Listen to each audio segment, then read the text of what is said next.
Episode number 212. Heaven grant I may, Carton. But how? I am going to tell you how. It will depend on you, and it could depend on no better man. This new denunciation will certainly not take place until after tomorrow. Probably not until 2 or 3 days afterwards. More probably a week afterwards. You know it is a capital crime to mourn for, or sympathize with, a victim of the guillotine. She and her father would unquestionably be guilty of this crime, and this woman, the inveteracy of whose pursuit cannot be described, would wait to add that strength to her case, and make herself doubly sure. You follow me?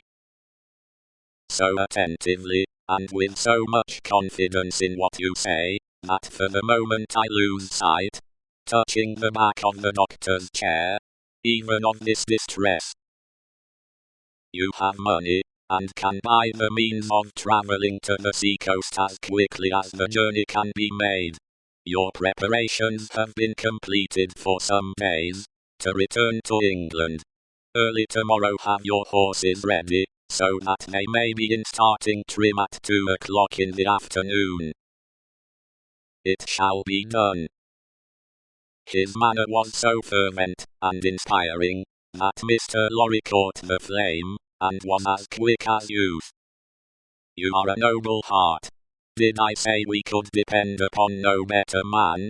Tell her, tonight, what you know of her danger as involving her child and her father. Dwell upon that, for she would lay her own fair head beside her husband's cheerfully. He faltered for an instant, then went on as before. For the sake of her child, and her father, press upon her the necessity of leaving Paris, with them, and you, at that hour. Tell her that it was her husband's last arrangement. Tell her that more depends upon it than she dare believe, or hope. You think that her father, even in this sad state, will submit himself to her, do you not? I am sure of it. I thought so. Quietly and steadily have all these arrangements made in the courtyard here, even to the taking of your own seat in the carriage. The moment I come to you, take me in, and drive away. I understand that I wait for you under all circumstances. You have my certificate in your hand with the rest, you know, and will reserve my place. Wait for nothing but to have my place occupied, and then for England. Why, then, said Mr. Lorry, grasping his eager, but so firm and steady hand, it does not all depend on one old man, but I shall have a young and ardent man at my side. By the help of heaven you shall. Promise me solemnly that nothing will influence you to alter the course on which we now stand pledged to one another. Nothing, Carton. Remember these words tomorrow.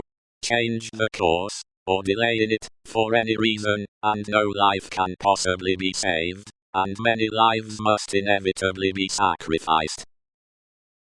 I will remember them. I hope to do my part faithfully.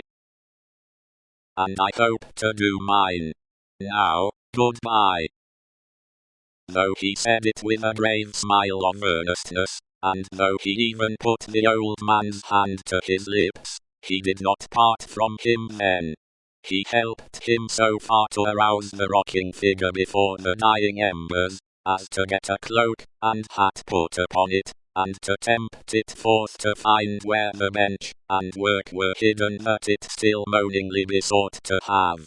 He walked on the other side of it, and protected it to the courtyard of the house, where the afflicted heart, so happy in the memorable time when he had revealed his own desolate heart to it, outwatched the awful night. He entered the courtyard, and remained there for a few moments alone, looking up at the light in the window of her room.